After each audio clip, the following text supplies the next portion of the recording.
Hello everyone, Trophy Wine Hunter, welcome back to my YouTube channel. Today I'm pleased to bring you a review of the Louis M Martini 2018 Monte Rosso Vineyard Cabernet Sauvignon. I have done a previous video on the regular Louis Martini, I think it's the 2017 Cabernet Sauvignon, which I'll put at the end of this video.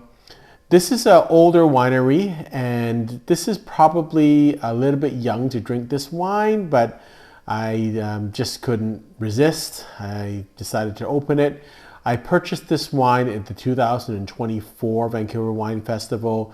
The theme that year was US wines, and this was one of the best wines that I tasted in the tasting room. So I purchased the bottle. Can't remember the price, but I'll have it in the comment section. It was, I think, fairly expensive, between $150 and $200, something like that. But this is considered one of their better wines. And I think Louis Martini doesn't get the respect that maybe it deserves for some of its flagship wines. Like most wineries, they have a continuum of wines, and maybe they're known for more of their entry-level wines, but this is definitely a very high-end wine. So let's talk a little bit about the winery. Louis M Martini was established in 1933 by Louis M Martini. And Louis M Martini came from Genoa, Italy, and he purchased the winery, or the vineyards and winery at that time, and that was right after Prohibition. So he was one of 5 winemakers to own wineries after the repeal of Prohibition.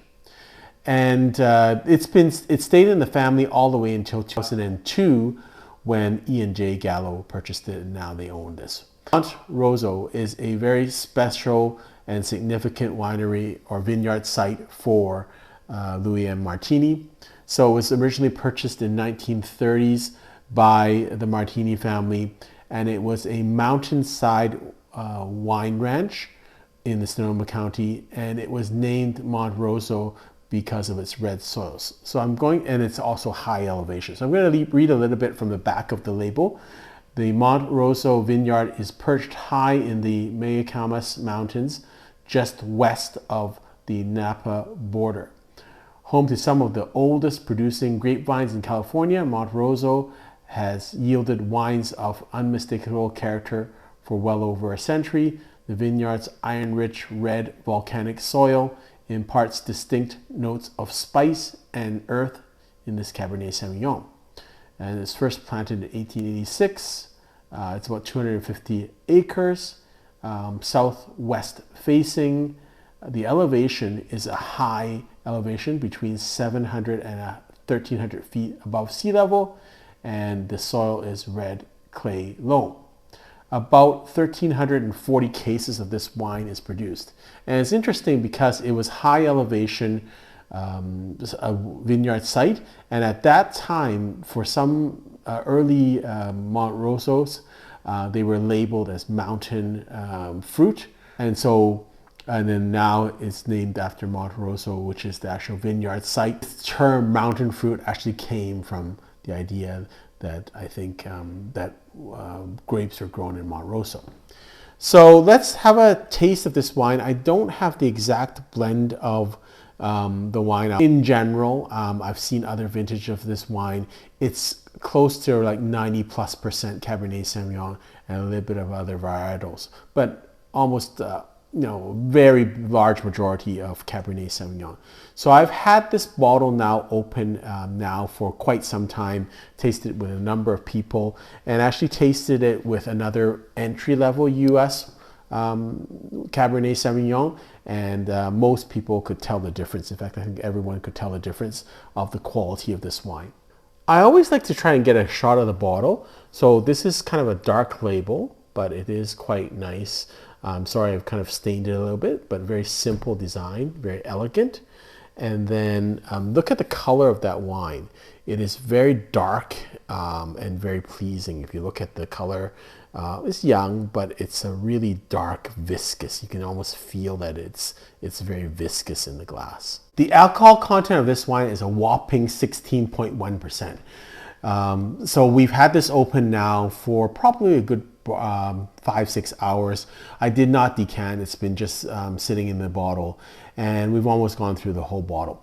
So on the color, it is very, very dark, vibrant red, a lot of intensity, a lot of legs, so you can tell there's a lot of viscousness in this wine. It's a very heavy, substantial bottle, and the wine is also seems quite thick in the glass.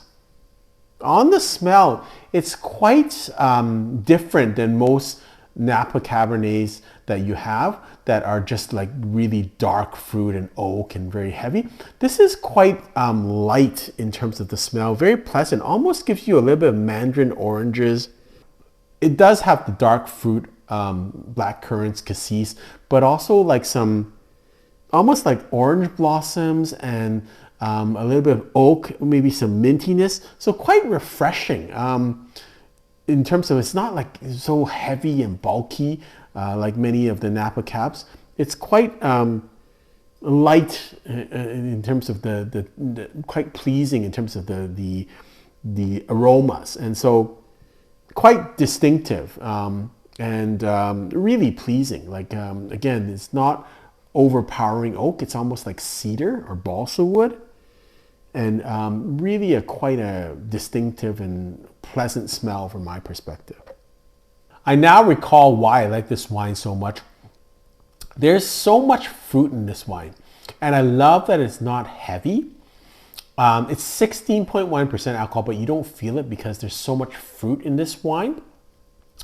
It's a lot of red plums, black currants, cassis, almost like a blackberry jam, but good acidity, and the tannins are actually very soft. I know it's a tannic wine, but you don't get this kind of grip in your mouth. It's very soft and pleasing, and the aftertaste is quite long on this wine. I'm still tasting it right now. It's got definitely plums and dark fruit, but it also has a bit of licorice and some oak or some cedar on the back end, and some almost minerality. There's a little bit of spice, but I would say it's more like herbs, like Italian herbs. But it's a very, very long aftertaste. I'm still tasting it right now. It's very drinkable right now, even without decanting. It's out of the glass was very drinkable. It, needed about half an hour to kind of soften up a bit, but very drinkable. Lots of great fruit. I think this is almost like a throwback wine to the older style of Napa wines before we had all this modernization. This is very fruit forward, but not in a overbearing way. It's fruity. It's got a lot of fruit, and I think this is kind of the original concept that Napa and California wines had. Really great fruit, but a lot of weight on the back end also, but not overly tannic, not overly oaked. Really think it's quite a sophisticated wine. Really like it. My rating is 94 points. I think it'll drink another 8 to 10 years but I think it's minimally going to improve. It's already a spectacular wine, so you really don't need to wait. You could wait if you like to, but the nice thing about this is it's not too tannic for you to drink right now. Hope you've enjoyed this video. Until next time, happy drinking.